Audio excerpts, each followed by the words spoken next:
समावेशी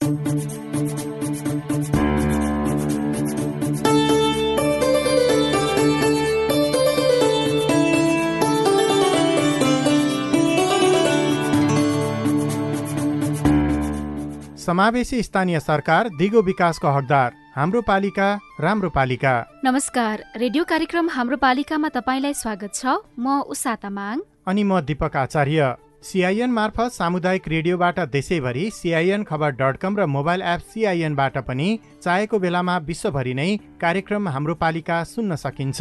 अस्ट्रेलिया सरकार र द एसिया फाउन्डेसनको साझेदारीमा सञ्चालित स्थानीय सरकार सबलीकरण कार्यक्रम अन्तर्गत तयार पारिएको रेडियो कार्यक्रम हाम्रो पालिका CINले उत्पादन तथा प्रसारण गरिरहेको छ।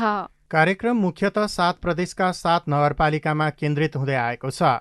निश्चित नगरपालिकामा केन्द्रित भए पनि विषय भने अरू स्थानीय तह र नागरिक सरोकारवाला निकायका लागि पनि प्रेरणा, सूचना र जानकारीमूलक बनाउने कोसिस गरिरहेका छौं। स्थानीय सरकारले गरेका वित्त व्यवस्थापन, सूचनाको हक कार्यान्वयन, नागरिकको समृद्धि र सजिलोका लागि भए गरेका राम्रा अभ्यास र सुधार गर्नुपर्ने पक्षका बारेमा कार्यक्रम हाम्रो पालिकामा विभिन्न सामग्री सुन्नुहुनेछ। कार्यक्रम हाम्रो पालिकाको अघिल्लो हप्ताको भागमा तोकिएको समयमा बजेट ल्याउन नसकेका स्थानीय तहको समस्या र समाधानका लागि भएका पहलहरूका बारेमा छलफल गरेका थियौं। पालिकावासीको समृद्धिको सपना साकार पार्न जनप्रतिनिधि एक भए पनि राजनीतिक आस्था र विचारका कारण उनीहरू विभाजित हुनु नै बजेट समयमा नआउनुको मुख्य कारण रहेको बारेमा चर्चा गरिएको थियो। आर्थिक मन्दीको प्रभाव र व्यवहार घटाउन पालिका र जनप्रतिनिधिले आगामी बजेटमा खर्च कटौती गरेको बारेमा पनि विभिन्न सामग्री प्रस्तुत गरेका थियौं। झापाको दमक नगरपालिकाले पनि आगामी आर्थिक वर्षको बजेटमा कार्यालय सञ्चालन र प्रशासनिक खर्चमा कटौती गरेको छ। कार्यक्रम हाम्रो पालिकाको आजको अङ्कमा भने बजेट कार्यान्वयनमा चालु आर्थिक वर्षबाट भएको सिकाइ हाम्रो चाहिँ करिब 17% हामीले यसपालि गत वर्षभन्दा बढी पेमेन्ट दिन सक्षम भएका छौँ। यसलाई चाहिँ पोजिटिभ र यसलाई प्रगति नै भएको मान्नुपर्छ। विपद व्यवस्थापनको बजेट र पालिकावासीको हितमा भएको उपलब्धि, परिसकेपछि काम गर्नुभन्दा सुरुमै काम गर्दा त्यो हुनभन्दा अगाडि त्यसलाई कोअर्डिनेसन गरेर काम गर्दाखेरि सरल र सहज हुन्थ्यो भन्ने हामीलाई लाग्छ। र जनप्रतिनिधि र कर्मचारीको क्षमता विकासको महत्त्व, काममा कुन काम कसरी गर्नुपर्ने रहेछ भन्ने कुराको चाहिँ त्यो क्षमता भएको कारण काम गर्नु हामीलाई सजिलो भइरहेछ। चालु आर्थिक वर्षको बजेट कार्यान्वयनको अवस्था, सिकाइ र उपलब्धिका बारेमा आजको कार्यक्रम हाम्रो पालिका केन्द्रित हुनेछ। ल कान्छा, यतिका दिन जे भयो भयो, अब दाई दिदीबहिनीहरूसँग रिस नराखेस् है। कान्छा दाइले मात्र होइन क्या आमा, मेलमिलाप भइसकेपछि अब कसैले मन अमिलो बनाउनु भएन। तपाईहरूले नै रोजेका मेलमिलापकर्ता राखेर जग्गाको साँध सिमाना बारेको 9 वर्षदेखिको विवादमा मेलमिलाप भयो। योभन्दा खुसीको कुरा हामी मेलमिलापकर्ताको लागि के हुन्छ र? मेलमिलापकर्ता बाबु, हामी दुई भाइ बीचको झगडालाई यति सजिलै चाँडै मिलाइदिनु भएकोमा तपाईँलाई मुरी मुरी धन्यवाद छ।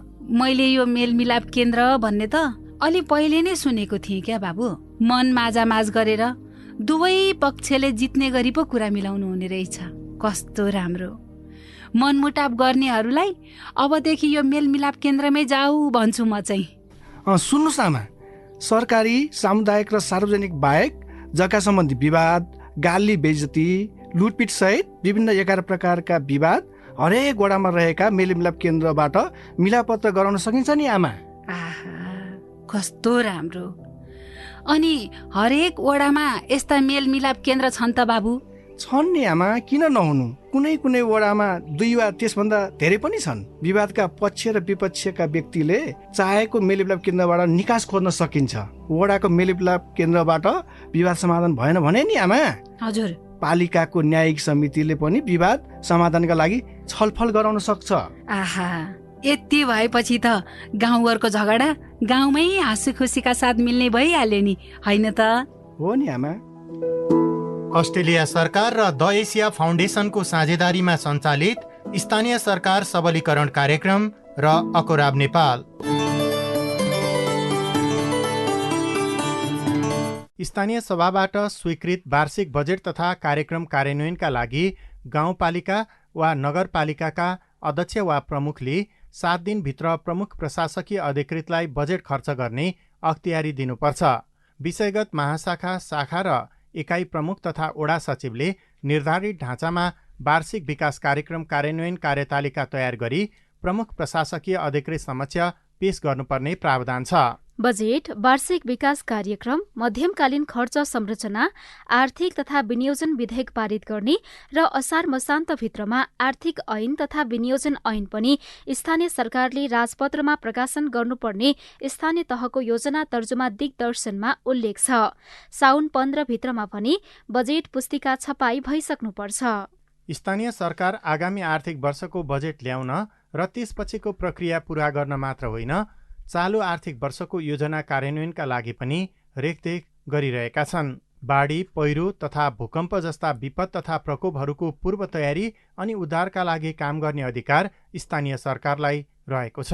त्यस अनुसार पालिकाहरूले बजेटको व्यवस्था गर्छन् र कार्यक्रम पनि बनाउँदै आएका छन्। पालिकाका योजना सफल भएको दावी जनप्रतिनिधिले गरे पनि पालिकावासी र सरोकारवाला निकायले भने पूर्ण सन्तुष्ट नभएको बताउँछन्। तानसेन नगरपालिकाले चालु आर्थिक वर्षमा 40 लाख रुपैयाँ बजेट विनियोजन गरेर विपद व्यवस्थापनको कार्यक्रम चलाएको जनाएको छ।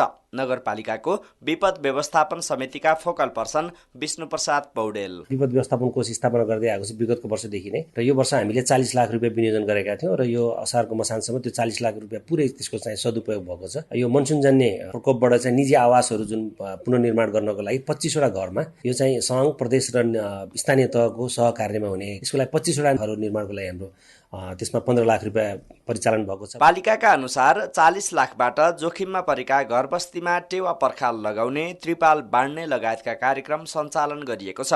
केही वडा अध्यक्षहरू भने बजेट खर्च भए पनि प्रभावकारी हुन नसकेको बताउँछन्। तानसेन नगरपालिका वडा नम्बर 6 का वडा अध्यक्ष सागरमान महर्जन। समिति ऐन नियमले दिएको भएर गठन चाहिँ गरियो, तर त्यसलाई चाहिँ फङ्सनल गराउन सकिरहेका छैनौँ हामीले। आगो लागि भयो भने त्यहाँ भएका फायर एक्सटिङ्ग्विसरहरू चुस्त दुरुस्त छन् भने तुरुन्तै हामीले त्यसलाई प्रयोगमा लिएर आएर आगो त्यही निभाउन सक्छौँ भने, धेरै लागेको छ भने त्यसलाई कन्ट्रोल गरेर दमकल त्यहाँसम्म आउँदाखेरि धेरै ठुलो क्षतिबाट बचाउन सक्छौँ जस्तो मलाई लाग्छ। तानसेन नगरपालिकाले पहिरोका कारण जोखिममा परेका 10 बढी घर बस्तीका लागि टेवा पर्खाल लगाएको छ भने 100 बढी घर परिवारलाई त्रिपाल बाँडेको छ। तर विपद आइसकेपछि भन्दा विपद पूर्व नै तयारी गर्नुपर्ने पालिकावासीको जोड छ। एकजना नागरिक अगुवा राजेन्द्र भण्डारी। विपद परिसकेपछि काम गरेको देखिन्छ। परिसकेपछि काम गर्नुभन्दा सुरुमै काम गर्दा त्यो हुनभन्दा अगाडि त्यसलाई कोअर्डिनेसन गरेर काम गर्दाखेरि सरल र सहज हुन्थ्यो भन्ने हामीलाई लाग्छ। खर्च कटौती पनि हुन्छ, खर्च कमले पनि हुन्छ र मान्छेले सुविधा पनि प्रयोग गर्न पाउँछन् भन्ने लाग्छ। विपद व्यवस्थापनका लागि स्थानीय सरकारले विपद जोखिम तथा न्यूनीकरण योजना बनाउने र कार्यान्वयन गर्ने अधिकार पनि पाएका छन्। तानसेन नगरपालिकाले यो ऐन 4 वर्ष अघि बनाइसकेको छ। Vijay Kumar Baudel, CIN radio Madanpokhara, Palpa. पाल्पाको तानसेनपछि झापाको दमक नगरपालिकाको अभ्यासको बारेमा सुनौं। स्थानीय सरकारलाई नजिक र पहुँचको सरकारको रूपमा व्याख्या गर्दै आइए पनि विकास निर्माणको काममा नयाँपन नदेखिएको गुनासो जनताबाट आइरहेको छ। विकासका लागि स्थानीय योजनामा नयाँपन दिनका लागि चालु आर्थिक वर्षका योजनाको कार्यान्वयनबाट सिकाइ भइरहेको छ कि छैन, त्यसको व्याख्या गर्नु आवश्यक छ। विकास निर्माणका योजनामा नागरिकको माग र आवश्यकतालाई प्राथमिकता दिइएको दमक नगरपालिकाको दावी छ।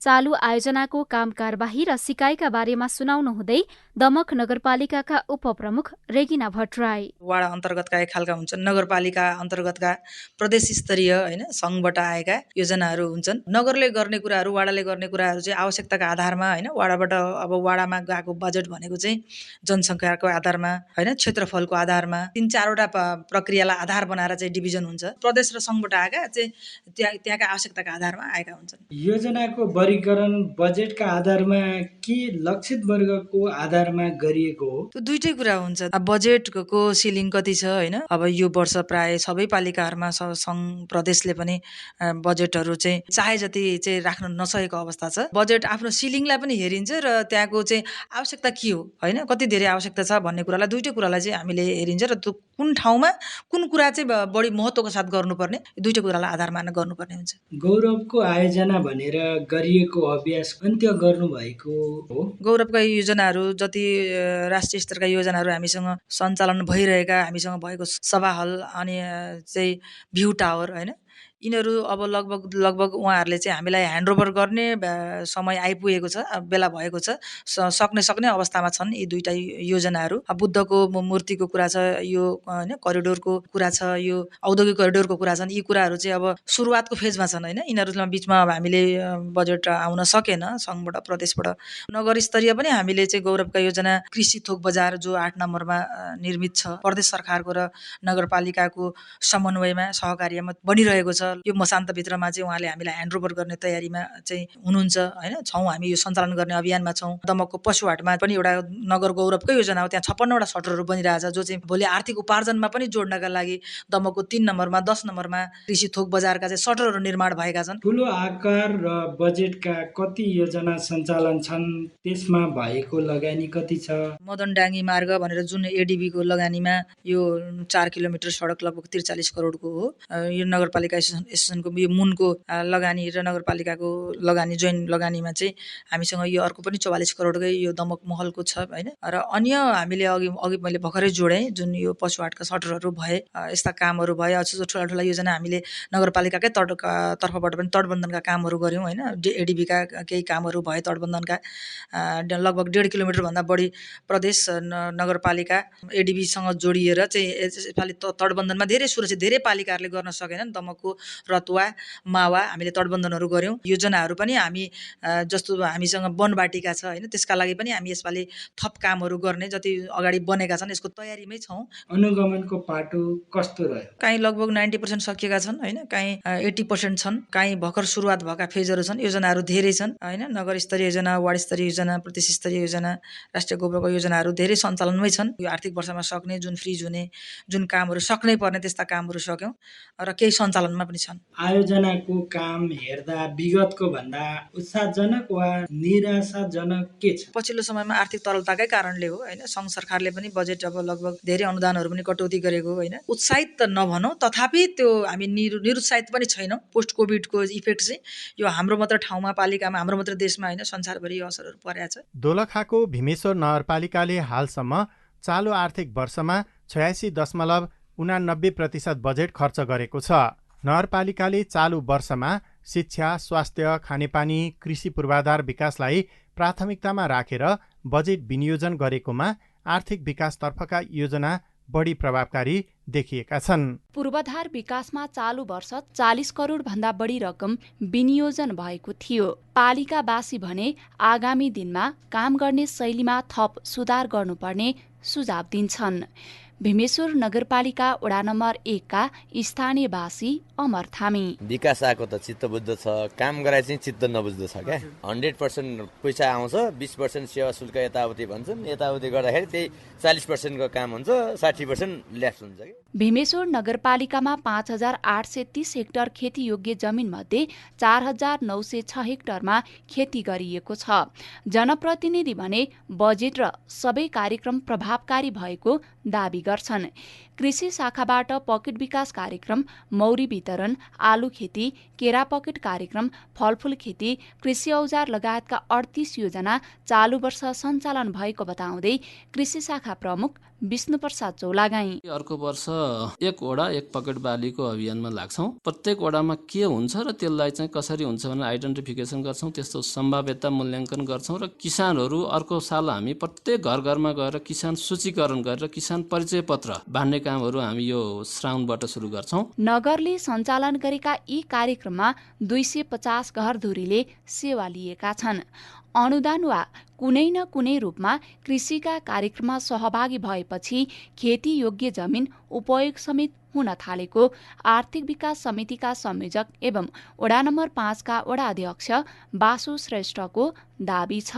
नगर समृद्ध बनाउनको लागि आर्थिक जोडिन्छ र आर्थिक विकासको कार्यक्रमहरू धेरै भएको छन्। धेरै त कृषिमा नगरपालिकाले फोकस गरेको छ। 7 नम्बरमा आलु र साग राम्रो उत्पादन भएको छ। 4 नम्बरमा तरकारी खेतीहरू, गोलभेडाहरू, व्यावसायिक खेती सुरु भएको छन्। कृषि पशुपालनलाई नै प्राथमिकतामा राखेर उत्पादनसँग जोडेर काम गर्ने योजनाहरू बनाएका छौँ। चालु वर्ष कृषि, शिक्षा लगायतका कार्यक्रम प्रभावकारी बन्दै गएपछि नगरले नगर विकासको लागि आगामी वर्ष उत्पादनसँग जोडेर रकम विनियोजन गरेको छ। नगर प्रमुख ईश्वरनारायण मानन्धर। लक्ष्य त चाहिँ तपाईँको कृषिलाई नै प्राथमिकता हो, तर अधिकांश नागरिकहरूको माग चाहिँ पूर्वाधारमा हुन्छ। त्यसले गर्दा पूर्वाधारलाई पनि हामीले समृद्ध पर्छ, तर पूर्वाधार बन्ने चाहिँ नि कृषि उद्यमशीलताको लागि नै हो, कृषिको उन्नति प्रगतिकै लागि हो। चालु आर्थिक वर्षको बजेटमा जनसङ्ख्या, माग र आवश्यकताका आधारमा बजेट छुट्याइएको पालिकाले बताएको छ। बुना घिमिरे, CIN रेडियो सैलुङ, दोलखा। कैलालीको टिकापुर नगरपालिकाले आगामी आर्थिक वर्षको बजेट ल्याइसकेको छ, तर चालु आर्थिक वर्षका योजना कार्यान्वयनमा जनप्रतिनिधि जति सक्रिय छन्, कर्मचारी पनि उत्तिकै लागि परेका छन्। बजेट कार्यान्वयनको सिकाइ र उपलब्धिका बारेमा नगरपालिकाको आर्थिक शाखा प्रमुख लक्ष्मी ओडसँग गरिएको कुराकानी सुनौ। चालुतर्फ चाहिँ 65 करोड 81 लाख 21,690 रुपियाँ 51 पैसा विनियोजन भएको थियो र आजको दिनसम्म हाम्रो 56 करोड 69 लाख 60,185 रुपियाँ 2 पैसा। यसलाई प्रतिशतमा हेर्ने हो भने हाम्रो 86.15% हाम्रो चालुतर्फ खर्च भएको छ। त्यसै गरी हाम्रो पुँजीगत तर्फ 44 करोड 39 लाख 2,848 रुपियाँ 20 पैसा विनियोजन भएकोमा हाम्रो खर्च 31 करोड 31 लाख 31,736 रुपियाँ 34 पैसा। हाम्रो पुँजीगत तर्फ 70.54% खर्च भएको छ। समग्रमा हाम्रो भुक्तानीको अवस्थालाई हेर्ने हो भने हाम्रो बजेट 1 अर्ब 10 करोड 20 लाख 24,538.71% विनियोजन भएकोमा हाम्रो खर्च 88 करोड 91,921 रुपियाँ 36 पैसा। अर्थात् यसलाई हामीले प्रतिशतमा हेर्ने हो भने हाम्रो 79.86% खर्च भएको अवस्था छ। अघिल्लो वर्ष र यो वर्षको तुलना गर्दाखेरि खर्चको अवस्था कस्तो देखिन्छ? अघिल्लो वर्ष र यो वर्षलाई तुलना गर्दा हाम्रो अघिल्लो वर्षको डाटालाई हेर्ने हो भने जस्तो अघिल्लो वर्ष हाम्रो चालुतर्फ 73.65% भएको थियो भने पुँजीगत तर्फ हाम्रो 49.94%, अर्थात् हाम्रो जम्मा बजेटको 63.03% खर्च भएको अवस्था थियो आजको डेटसम्म। र यसपालि हाम्रो हेर्ने हो भने करिब 80% चाहिँ खर्च हाम्रो भइसकेको अवस्था छ। अब यो दुइटैकै हामीले हेर्ने हो भने गत वर्षभन्दा हाम्रो चाहिँ करिब 17% हामीले यसपालि गत वर्षभन्दा बढी पेमेन्ट दिन सक्षम भएका छौँ। यसलाई चाहिँ पोजिटिभ र यसलाई प्रगति नै भएको मान्नुपर्छ। खर्च गर्न सक्नुको कारण के रहेछ?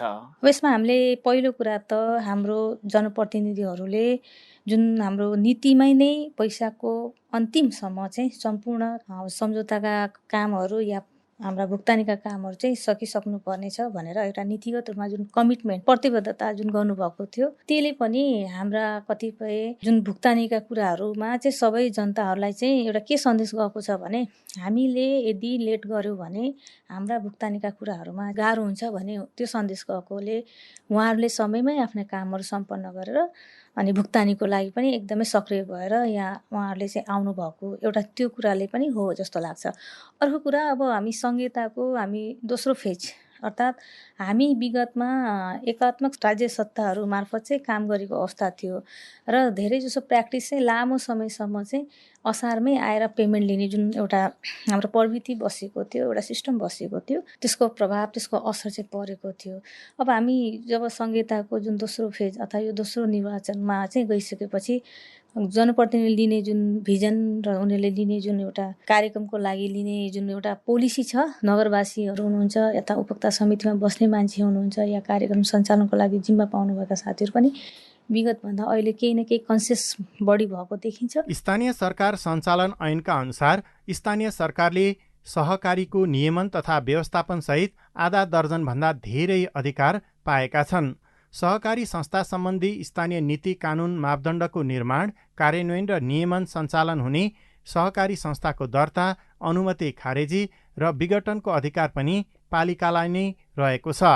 तर पाएको अधिकार कार्यान्वयनका लागि चुनौती पनि धेरै छन्। सदस्यहरूबाट पैसा उठाउने तर त्यो रकम उपयोग नभएको भन्दै देशभरमा सहकारीका बारेमा अनेक खबर सार्वजनिक भइरहन्छन्। यसबीचमा सहकारीको दर्ता, खारेजी र नियमनको अधिकार सहित स्थानीय सरकार आएको पनि 6 वर्ष भइसक्यो।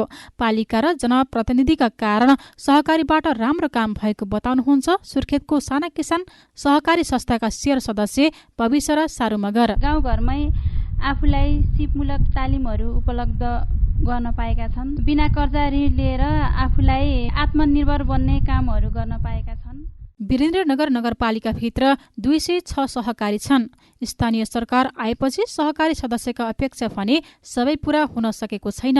सिद्धार्थ सहकारी संस्थाका शेयर सदस्य इन्दु पुलामी मगर। सेवा शुल्क केही मात्रामा कम गर्ने, ब्याज दर निश्चित पर्सेन्ट जस्तै 10% भन्दा बढी नगर्ने, महिला उद्यमी बन्न चाहन्छ भनेपछि केही रकमहरू अनुदान स्वरूप दिने र आय आर्जन गरेको अवस्थामा उसले रकम चाहिँ संस्थालाई नै फिर्ता गर्ने हिसाबले त्यस्तो वातावरण चाहिँ सिर्जना गरिदिँदा राम्रो हुन्थ्यो जस्तो लाग्छ। 206 वटा मध्ये कोही बचत तथा ऋण, कृषि तथा पशुपालन, बहुउद्देश्य, मौरी पालन, दुग्ध, शैक्षिक लगायतका विषय केन्द्रित सहकारीहरू सुर्खेतमा छन्। स्थानीय सरकारबाट अपेक्षा र हालको समन्वयको अवस्था बारे बताउँदै हिमाली बचत तथा ऋण सहकारी संस्थाका सञ्चालक समिति सचिव नन्दा रेग्मी विशेष गरेर महिलाहरूलाई सिप विकास र क्षमता अभिवृद्धिका लागि विभिन्न खालका आय आर्जन सम्बन्धी तालिमहरू सञ्चालन गर्दै आइरहेको छ। स्वरोजगार बन्ने एउटा अवसर पनि प्राप्त भएको छ। कृषि सहकारीहरूलाई पनि सिजन अनुसारको बिउ बिजनहरू उपलब्ध गराएर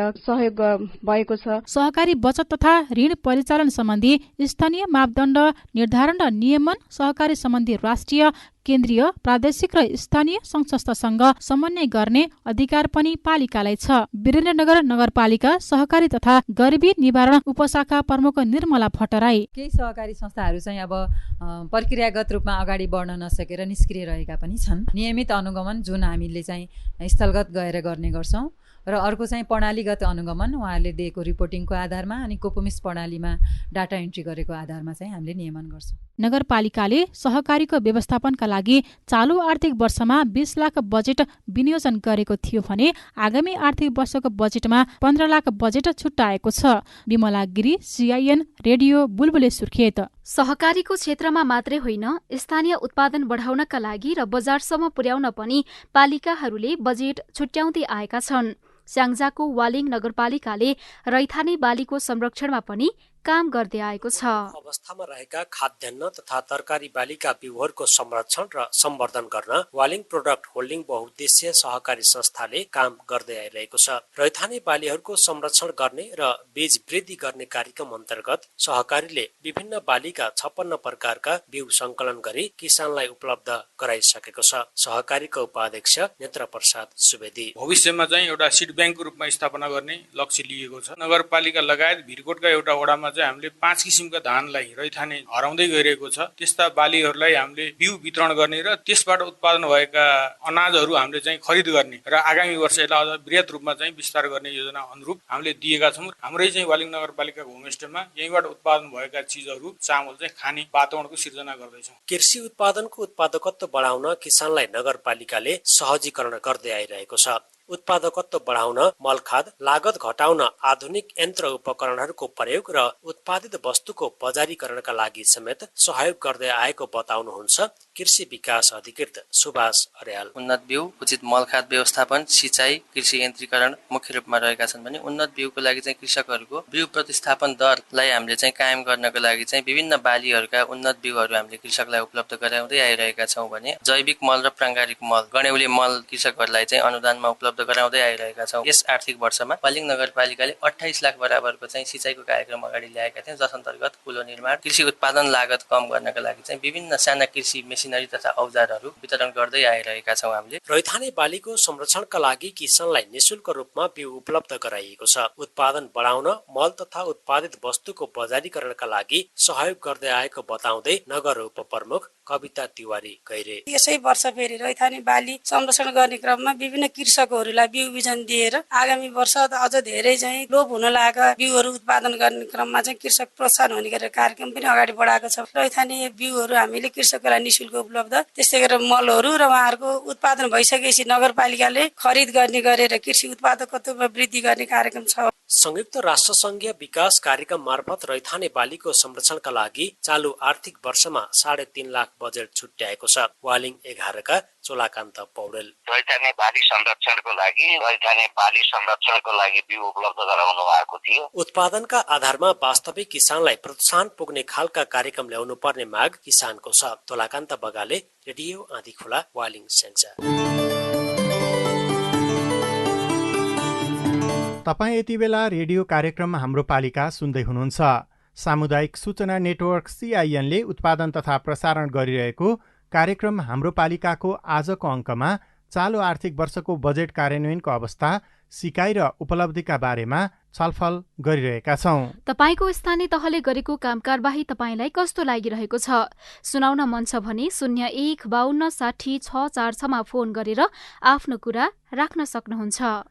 स्थानीय तहको काम कारबाहीका बारेमा साझा खबर @gmail.com, हाम्रो फेसबुक पेज CIN खबर, ट्विटर ह्यान्डल @CIN खबरमा पनि लेख्न सक्नुहुनेछ। कार्यक्रममा अब जनप्रतिनिधि र कर्मचारीको क्षमता विकासको प्रसङ्ग। स्थानीय तहले बनाएको बजेट र कार्यक्रम अनुसार कार्यान्वयन हुने भए पनि पालिकाका जनप्रतिनिधि र कर्मचारीका लागि प्राय पालिकाले पैसा खर्च गर्छन्। कतिपय पालिकाले यस्तो कार्यक्रममा गर्ने खर्च पारदर्शी नभएको भन्दै आलोचना पनि हुने गरेको छ। धनुषाको मिथिला नगरपालिकाले जनप्रतिनिधिको क्षमता विकासका लागि चालु आर्थिक वर्षमा के कति बजेट खर्च गरेको छ र यसबाट के कस्ता प्रभाव देखिएका छन्? एकैछिन सुनौ यो रिपोर्ट। मिथिला नगरपालिकाले चालु आर्थिक वर्ष 2079-80 मा जनप्रतिनिधि र कर्मचारीको क्षमता विकासका लागि करिब 10 लाख रुपियाँ खर्च गरेको छ। आर्थिक प्रशासन शाखा प्रमुख गणेश भण्डारी, मिथिला नगरपालिकाको जनप्रतिनिधिको क्षमता अभिवृद्धि गर्नका लागि चाहिँ प्रदेश सरकारको LGDC अन्तर्गत चाहिँ हामीले साझेदारीमा 30% साझेदारीमा र संघीय सरकारबाट पनि यो पहिरो मञ्चहरूले कार्यक्रम सञ्चालन गरिरहनु भएको छ। कानुनी परामर्शको विषयमा के अरे जनप्रतिनिधिको महिलाहरूको सञ्जाल गर्नका लागि चाहिँ हामीले 50,000 र चाहिँ जनप्रतिनिधिको क्षमता अभिवृद्धि साथै कर्मचारीको क्षमता अभिवृद्धि गर्नका लागि 5 लाख रुपियाँ बजेट विनियोजन गरेका छौँ र त्यही अनुसार चाहिँ कर्मचारी र जनप्रतिनिधिको क्षमता चाहिँ अभिवृद्धि गर्ने प्रयत्न भइरहेको छ। कोलेनिकाबाट पनि कार्यक्रम भएको थियो, वित्तीय साक्षरता कार्यक्रम। त्यो वित्तीय साक्षरता कार्यक्रमले चाहिँ हाम्रो जनप्रतिनिधिहरूले चाहिँ सूत्र प्रणाली, बजेटिङका विषयमा, खर्चका विषयमा, कानुनी परामर्शका विषयमा, कानुनी शासनको विषयमा, दाइजो बिहेबारी जस्ता कुराहरूमा पनि धेरै ज्ञान उहाँहरूले लिन पाउनुभयो। वडा पालिका र कार्यपालिका कसरी चलाउने भन्ने बारेमा विधि, प्रक्रिया र बजेट सम्बन्धी जानकारी दिएको छ। विभिन्न चरणमा फरक फरक विषयका क्षमता विकास सम्बन्धी तालिम, गोष्ठी र कार्यक्रम गरिएपछि अनुभव बढ्दै गएको वडा नम्बर 4 का अध्यक्ष चन्द्र बहादुर बुलनको अनुभव छ।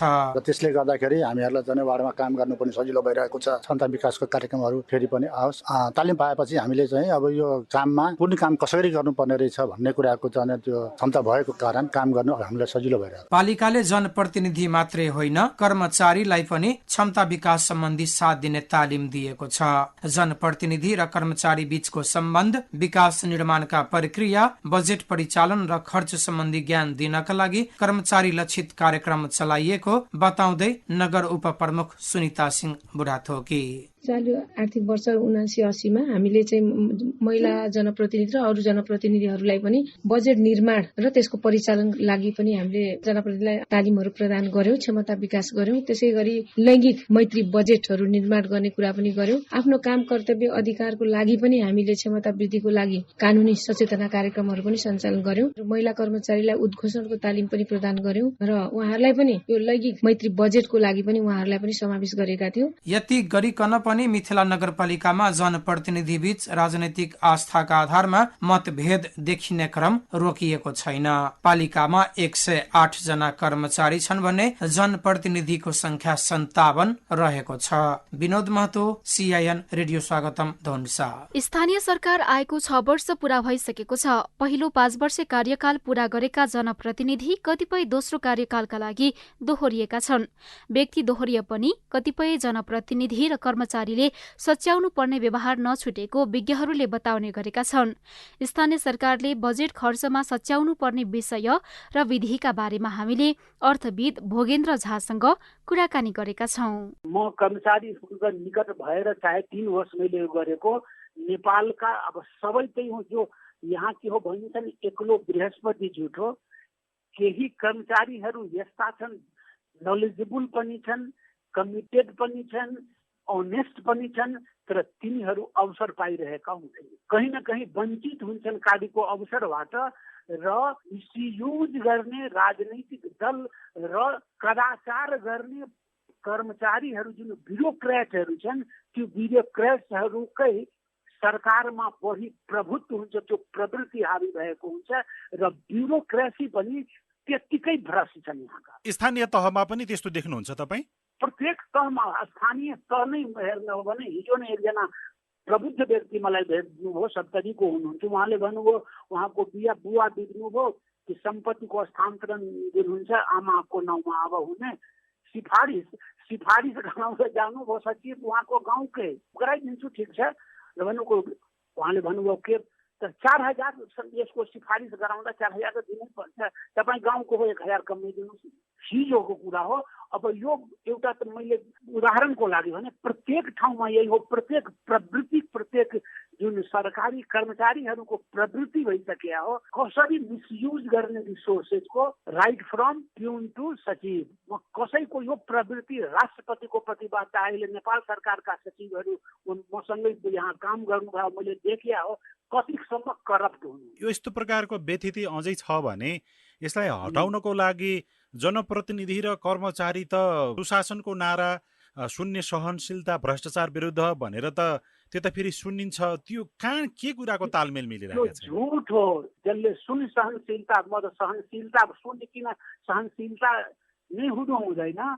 गुड गभर्नेन्स भनिन्छ, गुड किन चाहियो गभर्नेन्स? म त गुड शब्दकै दुरुपयोग हो। गभर्नेन्स भइदियो भने त्यो आफै गुड। आगामी आर्थिक वर्षको लागि अब तराई मधेसका केही बाहेक प्राय सबै जसो स्थानीय सरकारले बजेट ल्याए, एकदम आफैलाई कठोर प्रश्न गर्दै सच्याउँदै जानुपर्ने कुरा चाहिँ त्यसो भए के छ? तपाईँको सन्देश के हो?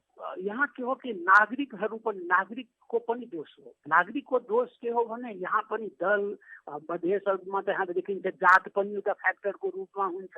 त्यो समुदाय दल भन्दा माथि उठेर आफ्नो जुन सन्तति हो त्यसको भविष्यको सुरक्षाको लागि ती राजनीतिक दलहरूलाई पनि, राजनीतिक प्रतिनिधिहरूलाई पनि सतर्क गराउन सक्नु पर्दछ। सडक बनिरहेको हुन्छ, मेटेरियल त्यहाँ एकदम लो क्वालिटीको केही बोल्दैनौँ, बोल्न सक्नु पर्दछ। नागरिक नै, एउटा स्वतन्त्र नागरिक नै अगाडि बढ्न सक्नु पर्दछ। अन्यथाको अवस्थामा यहाँ रिसोर्सेसको जुन दोहन भइरहेको हो त्यो प्रवृत्तिले हाम्रो अर्थतन्त्रलाई कहाँ लाग्दछ भन्न सक्दैन। सचेत हुन सक्नु पर्दछ। यो ब्युरोक्रेट्स र राजनीतिक प्रतिनिधि माथि विश्वास गर्ने अवस्था अहिले सृजना भएको छैन। तिनीहरूलाई एकाउन्टेबल बनाउनको लागि नागरिकहरूको सचेतना, सतर्कता अपरिहार्य हो। स्थानीय सरकार सञ्चालनको ऐन विधि र प्रक्रिया छन्, तर कतिपय पालिका त्यसअनुसार नचलेको आरोप लाग्ने गरेको छ। अर्थविद भोगेन्द्र झा विधि र प्रक्रिया विपरीत चल्ने कर्मचारी अनि जनप्रतिनिधिलाई पालिकावासीले सचेत गराउनुपर्ने बताउनुहुन्छ। सहकारी संस्थाको नियमन, व्यवस्थापन र विघटनको अधिकार स्थानीय तहलाई छ, तर कतिपय पालिका कर्मचारी र जनप्रतिनिधिको आडमा केही सहकारीले शेयर सदस्यमाथि अन्याय गरेको गुनासो पनि सुनिन्छ। यसमा सरकारवालाको ध्यान पुग्न सकेको छैन। स्थानीय कृषि बालीको संरक्षण र बजार व्यवस्थापनका लागि स्थानीय सरकारले कतिपय स्थानमा राम्रो अभ्यास गरेका छन्, तर यो दीर्घकालीन र सबैको पहुँचमा पुर्याउने गरी काम हुन सकेको छैन।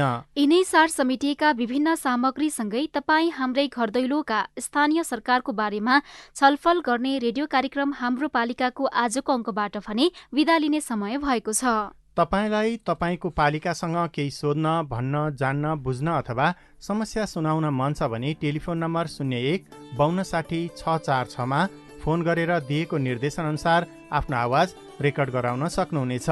फेसबुक पेज CIN खबर, ट्विटर ह्यान्डल @CIN खबरमा पनि लेख्न सक्नुहुनेछ।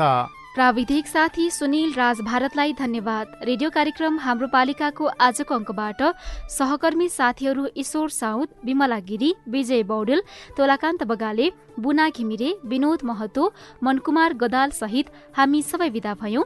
नमस्कार।